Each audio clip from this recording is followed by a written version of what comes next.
प्रभु का पवित्र नाम गौरव हो तेरे एत आसतु आम मैंने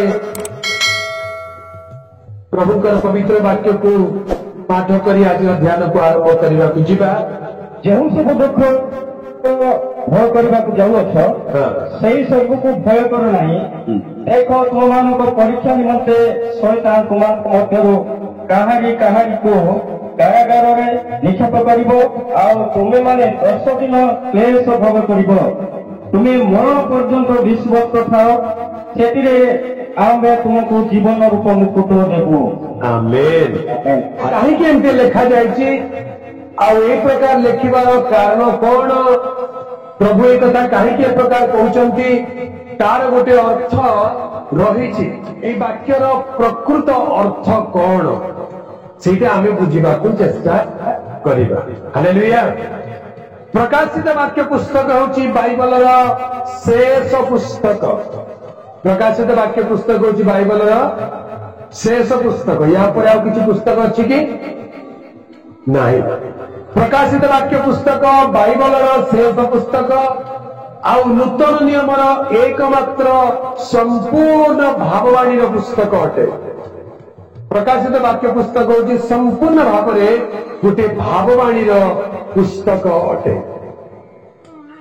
यही संपूर्ण भाववाणी पुस्तक जहाँ जहाँ अविलंब अवश्य घटव आज को 2000 वर्ष तले समग्र मानव जातिर पापण परित्राण करने निमंते स्वर्गर परमेश्वर मानव रूप धारण कर पृथ्वी पृष्ठ को आसते।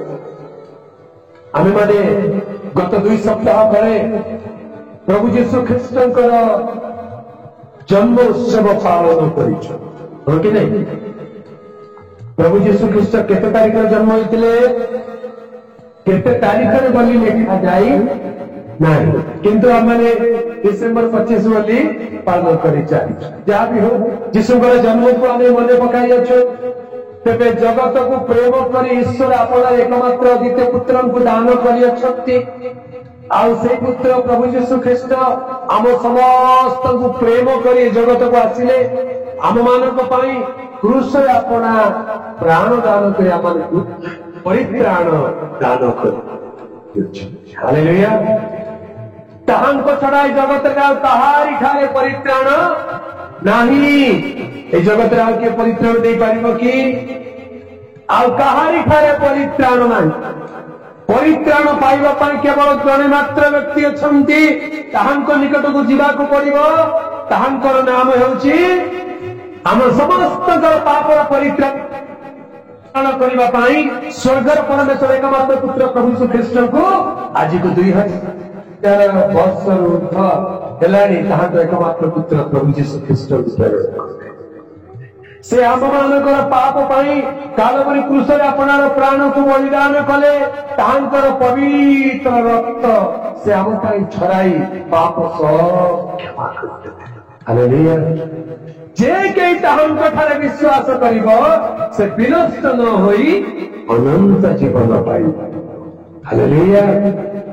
जे कई जेते बड़ पापी हो जदि से प्रभु जीशु को ठारे विश्वास करिबो ताले से पाप क्षमा पाई विनष्ट जीवन। ए प्रभु जीशु ख्रीस्ट आम मान को प्रेम करी ए जगत को आसिले क्रूस पर प्राण देले कबर तांकर शरीर रखागला 3 दिन 3 राति उतारे मृत्यु को जय कर पुनरुत्थित हेले आज जीवित अच्छा। हालेलुया। प्रभु जीशु ख्रीस्ट मृत नुहंती से आज जीवित ईश्वर। हालेलुया। आमे माने कहीं प्रभु जीशु मूर्ति पूजा करूँ कहीं प्रभु जीशु मूर्ति पूजा करूँ कारण से जीवित होता। हालेलुया। मूर्ति पूजा कर अर्थ कौन मन कर ये गोटे फोटो अच्छी ये फोटो देखा जाए जार भी फोटो हो जार भी फोटो ये फूलमाला देला जोटा मन कर फोटो पर फूलमाला लगे देव बोले कौन हम फोटो को फूलमाला लगे देखे गला से ताने मला लोक फोटो रखती ଫଟୋ ରଖିବାର ଅର୍ଥ ସେ ଲୋକ ନାହିଁ, ସେ ମରିଯାଇଛି। ଆମେ ଯୀଶୁଙ୍କର ଫଟୋ ପୂଜା କରୁ କାହିଁକି? ଯୀଶୁ ମରିକି ରହିନାହାନ୍ତି, ସେ ପୁନରୁତ୍ଥିତ ହୋଇଛନ୍ତି, ସେ ଜୀବିତ ଈଶ୍ୱର। ହାଲେଲୁୟା। ସେ ମୃତ୍ୟୁକୁ ଜୟ କରି ପୁନରୁତ୍ଥିତ ହେଲେ 40 ଦିନ 40 ରାତ୍ରି ପୃଥିବୀରେ ରହିଲେ, ତାଙ୍କ ଶିଷ୍ୟମାନଙ୍କ ସହିତ କଥାବାର୍ତ୍ତା କଲେ, ଚଲାବୁଲା କଲେ, ଖାଇଲେ ପିଇଲେ। 40 ଦିନ 40 ରାତି ପରେ ସ୍ୱର୍ଗାରୋହଣ କରି ସ୍ୱର୍ଗକୁ ଚାଲିଲେ। ଏବେ ପ୍ରଭୁ ଯୀଶୁ ଖ୍ରୀଷ୍ଟ କୋଉଠି? ପିତାଙ୍କ ଦକ୍ଷିଣ ପାର୍ଶ୍ୱରେ ସ୍ୱର୍ଗରେ ଅଛନ୍ତି। ହେଲେ ଆମେ ଏଠୁ ଡାକିଦେଲେ ସେ ଶୁଣିବେ କି? ଏତେ ଦୂରରେ ଶୁଭିବ କି? ଶୁଣିବେ କି? କେମିତି ଶୁଣିବେ? ଏତେ ଦୂରରେ ଡାକିଦେଲେ କେମିତି ଶୁଣିବେ? ତମେ ସେମିତି ଡାକିଲେ ଶୁଣିବେ ନାହିଁ, ମାତ୍ର ବିଶ୍ୱାସରେ ଡାକିଲେ କନେକ୍ଟ ହେଇଯିବ। ହାଲେଲୁୟା। ଆଜିକାଲି ଆମେ ଦୂରରେ ଥିଲେ ମଧ୍ୟ ଆମ ପାଖରେ ଯଦି ଗୋଟେ ମୋବାଇଲ ଫୋନ ଅଛି, ତାହେଲେ ମୋବାଇଲ ଯଦି ଠିକ ନମ୍ବର ଡାଏଲ କରିବ, ତାହେଲେ ସେ ଲୋକ ଶୁଣିପାରିବ। ଏମିତି ପ୍ରଭୁ ଯୀଶୁଙ୍କର ଠିକ ନମ୍ବର ଯଦି ଡାଏଲ କରିବ, ତାହେଲେ ସେ ଶୁଣିବେ। ତାର ଅର୍ଥ ବିଶ୍ୱାସରେ ଡାକିଲେ ସେ ଶୁଣିବେ। ବିଶ୍ୱାସ ବିନା କେତେ ଡାକିଲେ ବି ସେ ଶୁଣିବେ ନାହିଁ। ହାଲେଲୁୟା। ପ୍ରଭୁଙ୍କର ପବିତ୍ର ନାମର ଗୌରବ। ତେଣୁ ପ୍ରଭୁ ଯୀଶୁ ଖ୍ରୀଷ୍ଟଙ୍କୁ ଯେ କେହି ବିଶ୍ୱାସ କରି ତାହାଙ୍କୁ ଡାକିବ, ତାର ପ୍ରାର୍ଥନା ଶୁଣିବା ପାଇଁ ସେ ଆଜି ମଧ୍ୟ ଜୀବିତ ପରମେଶ୍ୱର ଅଟନ୍ତି। ତେବେ ପ୍ରଭୁ ଯୀଶୁ ଖ୍ରୀଷ୍ଟ ସ୍ୱର୍ଗକୁ ଆରୋହଣ କରି ଚାଲିଗଲେ ପିତାଙ୍କ ନିକଟକୁ। ତାପରେ ଶିଷ୍ୟମାନଙ୍କୁ କହିଲେ, ତୁମେ ଯାଅ ସୁସମାଚାର ପ୍ରଚାର କର, ଯିଏ ବିଶ୍ୱାସ କରିବ ତାହାକୁ ପିତା ପୁତ୍ର ପବିତ୍ର ଆତ୍ମାଙ୍କ ନାମରେ ବାପ୍ତିସ୍ମ ଦେଇ ମୋହର ଶିଷ୍ୟ କର। ତାପରେ ତାଙ୍କର ଶିଷ୍ୟମାନେ ଗଲେ ପ୍ରଚାର କରିବାକୁ ଆରମ୍ଭ କରିବା ପାଇଁ ଚେଷ୍ଟା କଲେ। ସେତେବେଳେ ପ୍ରଭୁ ଯୀଶୁ ଖ୍ରୀଷ୍ଟ କହିଲେ, ଟିକେ ଅପେକ୍ଷା କର, ଟିକେ ଅପେକ୍ଷା କର। ସେମାନେ ଅପେକ୍ଷା କଲେ। ଜେରୁସାଲେମର ଗୋଟେ ଉତ୍ତର କୋଠରୀରେ ପ୍ରାର୍ଥନା କରିବେ, ଅପେକ୍ଷା କଲେ। ଆଉ 50ତମ ଦିନରେ କଣ ହେଲା? ସ୍ୱର୍ଗରୁ ପବିତ୍ର ଆତ୍ମା ସେମାନଙ୍କ ଉପରକୁ ଓହ୍ଲାଇ ଆସିଲେ। ସ୍ୱର୍ଗରୁ ପବିତ୍ର ଆତ୍ମା ସେମାନଙ୍କ ଉପରକୁ ଓହ୍ଲାଇ ଆସିଲେ। ସେମାନେ ପବିତ୍ର ଆତ୍ମାରେ ପୂର୍ଣ୍ଣ ହେଲେ। ଆଉ ପେଣ୍ଟିକଷ୍ଟ ଦିନରେ ମଣ୍ଡଳୀ ପୃଥିବୀ ପୃଷ୍ଠରେ ଉତ୍ପନ୍ନ ହେଲା। ହାଲେଲୁୟା। ପ୍ରାୟ 3000 ଲୋକ ବାପ୍ତିସ୍ମ ଗ୍ରହଣ କରି ମଣ୍ଡଳୀ ସହିତ ସଂଯୁକ୍ତ ହେଲେ। ଏହିପରି ଦିନକୁ ଦିନ ମଣ୍ଡଳୀ ବଢିବାକୁ ଲାଗିଲା। ଦିନକୁ ଦିନ ମଣ୍ଡଳୀ ଯେତେବେଳେ ବଢିଲା, ହେଲେ ଯେହୁଦୀ ଲୋକମାନଙ୍କୁ ଏଟା ଭଲ ଲାଗିଲା। ବୁଝିପାରିଲେ? ବିଜାତି ଲୋକମାନଙ୍କୁ ଏଟା ଭଲ ଲାଗିଲା ନାହିଁ। ଯୋଉମାନେ ଫଟୋ ପୂଜା କରନ୍ତି, ମୂର୍ତ୍ତି ପୂଜା କରନ୍ତି, ସେମାନଙ୍କୁ ଏଟା ଭଲ ଲାଗିଲା ନାହିଁ। ସେମାନେ କହିଲେ, ଏମାନେ କଣ ଗୋଟେ ନୂଆ ଧର୍ମ ଆରମ୍ଭ କରିଦେଲେ, ଚାଲ ଏମାନଙ୍କୁ ପିଟିବା, ମାରିବା, ହାଣିବା, କାଟିବା, ଏମାନଙ୍କୁ ଧ୍ୱଂସ କରିବା। ଏହି ପ୍ରକାରେ ସେମାନେ ମଣ୍ଡଳୀକୁ ନଷ୍ଟ କରିବା ପାଇଁ, ତାଡ଼ନା ଦେବା ପାଇଁ ଆରମ୍ଭ କଲେ। ଯୋଉମାନେ ପ୍ରଭୁ ଯୀଶୁଙ୍କୁ ବିଶ୍ୱାସ କଲେ, ସମାଚାର ପ୍ରଚାର କରାଗଲେ, ପ୍ରଭୁ ଯୀଶୁଙ୍କ ନାମରେ ଆଶ୍ଚର୍ଯ୍ୟ କର୍ମ ହେଉଛି, ପାପୀମାନେ କ୍ଷମା ପାଉଛ। ମଣ୍ଡଳୀ ଗୋଟେ ଗୋଟେ ଜାଗାରେ ଠିଆ ହେଇଯାଉଛି। ଯୋଉମାନେ ଅବିଶ୍ୱାସୀ ଲୋକମାନେ, ଯୋଉମାନେ ଶୈତାନର ଲୋକମାନେ, ସେମାନଙ୍କୁ ଏଟା ସେମାନେ କଣ କରୁଛନ୍ତି? ଏମାନଙ୍କ ଭାଙ୍ଗି ଦିଅ, ଏମାନଙ୍କ ପାଳକମାନଙ୍କୁ ପିଟି ଦିଅ, ଏମାନଙ୍କୁ ଗାଁରୁ ତଡ଼ି ଦିଅ, ଏମାନଙ୍କୁ ମାରିଦିଅ ବୋଲି ସେମାନେ ଏବେ ମଧ୍ୟ ଚେଷ୍ଟା କରୁଛନ୍ତି। ମୁଁ ଛତିଶଗଡ଼ରୁ ଆସିଛି। ବର୍ତ୍ତମାନ ଛତିଶଗଡ଼ରେ ଆମ ଦେଶରେ ସବୁଠାରୁ ଅଧିକ ଖ୍ରୀଷ୍ଟିଆନ ମାନଙ୍କ ପ୍ରତି ତାଡ଼ନା ଘଟୁଛି। ଏବେ ଅଳ୍ପ ଦିନ ତଳେ ନାରାୟଣପୁର ବୋଲି ଗୋଟେ ସହରରେ ଦୁର୍ବୃତ୍ତ ମଣ୍ଡଳୀ ଭିତରକୁ ପଶିଗଲେ। ଗିର୍ଜା ଘର ଭିତରକୁ, ଗୋଟେ ରୋମାନ କାଥଲିକ କ୍ୟାମ୍ପସ ଭିତରକୁ ପଶିଗଲେ। ଆଉ ସବୁ ଭଙ୍ଗାରୁଜା କରିଦେଲେ। ବିଶ୍ୱାସୀ ମାନଙ୍କୁ ପିଟିଲେ, ସେମାନଙ୍କୁ ଟାଣି ଟାଣି ବହୁତ ହଇରାଣ କଲେ। ପ୍ରକାର ଏବେ ବି କଷ୍ଟ ଚାଲିଛି। ତେବେ ସେତେବେଳେ କଷ୍ଟ ଅତି ଭୟଙ୍କର ଥିଲା। ଲୋକମାନଙ୍କୁ ଡରେଇକି କହୁଥିଲେ, ସାବଧାନ, ଯଦି କିଏ ପ୍ରଭୁ ଯୀଶୁଙ୍କ ନାମ ନେବ ତାହେଲେ ଆମେ ତମକୁ ମାରି ପକେଇବୁ। ଏବେ ମଧ୍ୟ ଲୋକମାନଙ୍କୁ ଡରଉଛନ୍ତି ନା ନାହିଁ? ତମକୁ କିଏ ଡରେଇଲାଣି କି? ଏବେ ଯାଏ ତମକୁ କିଏ କହିଲାଣି ନା ନାହିଁ? ପ୍ରଭୁ ଯୀଶୁଙ୍କ ନାମ ଧରିବ ବୋଲେ ମାରି ପକେଇବୁ, କିଏ କହିଲାଣି? ତମକୁ କିଏ କହିନାହାନ୍ତି। ଯାହା ହଉ, ଧନ୍ୟବାଦ। जदि तुमको किए आसिक कह प्रभु जीशु ना धरले मुझे पिटी पकईबी बोली कहले तमें कौन कर जदि कहीं तुमको कह तुम्हें जदि प्रभु जीशु का नाम नेब ताले आमे तुमको मारी पकईबू ताले तुम्हें कौन कर नहीं बाबा दरकार नहीं प्रभु जीशु तमें जो ना कर सीना घर दू सीना मार खाइबा कहीं किए जीव पुलिया रे किए मार खाए जीशु का ना धरिके पुलिया रे किए मार खाए दरकार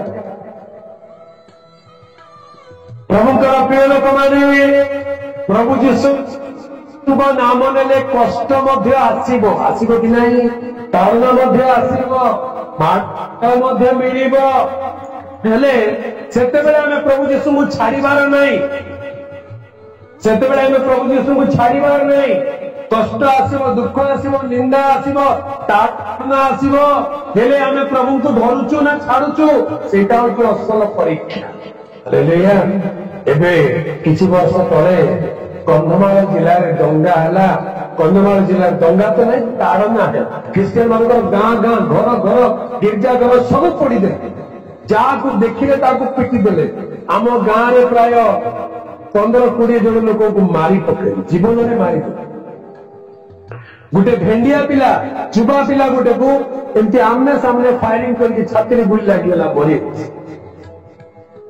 कि भयंकर परिस्थिति ला वयस्क लोक को गुड़े खंडा काती कुराड़ी रे हाणी मारी आमर घर भी पुड़ी देले आमर बापा माँ गोटे ब्रिज तले लुचिकी रक्षा पाई न भी मारी खोजिले से मान को बहुत दिन हेले सेतेबेले कौन हैला किछि लोक कहले नहीं आज्ञा हमको मराओ नहीं हम जीशु को छाड़ी देबू बोली किछि लोक कहले आउ जाके लंडा हेले आ कौन लगे हेले गोबर पानी पीले कहले आज हम जीशु को छाड़ी आउ किछि लोक कहले मले मरिबो पछे जीशु को छाड़ीबो नहीं हालेलुया मले मरिबो पछे जीशु को छाड़ीबो नहीं जो जीशु हम पाई प्राण देइचंती आमे ताको कदापि छाड़ीबो नहीं आगे अनेक लोकों को आखि आगे मारी देले घर पोड़ी देले तथापि से माने जीशु को छाड़ी लेना हालेलुया आज आपण को पाई भी कष्ट आसीबो तारण आसीबो ताले आपण प्रभु को धरिबे ना छाड़ीबे हां छाड़ीबे देखि धरिबे ना छाड़ीबे सत कहछ देखिबा प्रभु न करंतु पिला मन का आशीर्वाद कर सेंती कष्ट दियो नहीं लोरे